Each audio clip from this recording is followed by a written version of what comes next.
Hello, my name is Fred Amrine and welcome to EFC Plus, the College Funding Solution. This video is regarding educational tax strategies that help you lower your out-of-pocket costs. These are often overlooked due to the complications of other issues such as financial aid and 529 plans, but the proper strategies here can actually improve your financial position and maximize your financial resources.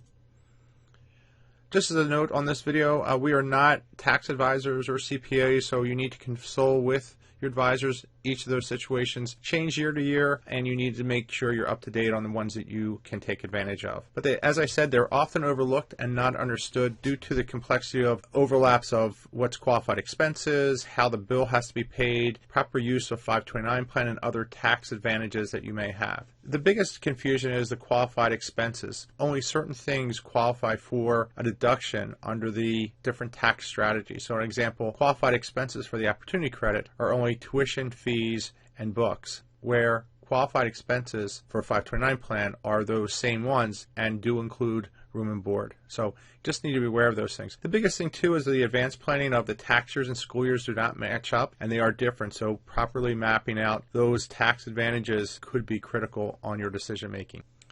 Here's just some of the other things. There are a list of the items that are available to you. So you have the educational tax credits.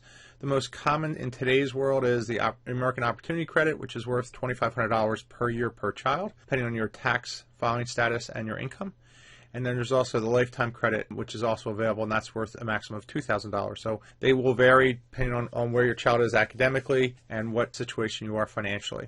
Then you have the kiddie tax. So this is where if a child has assets in their names, they have capital gains that are available. The first $1,900 under the current limits is tax-free, so you can have a built-in 529 plan indirectly. But this is also important when you make the decision if you're going to move assets out of a child's name, that you may have capital gains that could exceed that amount, which then you'd have to pay the amount based on the parent's level. You have college savings plans, so they're the 529 plans, the Coverdales, the U.S. savings bonds that offer some tax advantages that you need to review. And then behind the scenes or hidden ones are, if you're self-employed, there's some major advantages there depending on what your income level is and the complexity you want to take it to and your actual employment of both your children and or other people. And then you also have the student loan interest deduction. So all these things can save you a significant amount of money as you go through the process.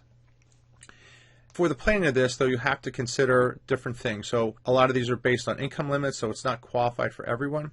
As I said, the type of expenses are defined by tax strategy or the tax credit that's available, so be aware of those. The sequence of use, so as an example, using the opportunity credit before 529 plans may allow you to maximize that credit. Where you can't do is double dip by reusing the same qualified expenses. So as an example, if you use all the tuition fees and books and take it out of the 529 plan, you cannot reuse those same tuition dollars to take the opportunity credit. So just be aware, this is where the sequence and all this complication just gets bigger. And then the last part is understanding the impact of financial aid. So if you do have a 529 plan that's maybe not yours as a grandparent and you use it, the system is getting more and more complicated. The FAFSA system and the IRS system are linked together. That is a tax event. That 529 plan is cashed out. So you need to consider when to do that to maximize the potential.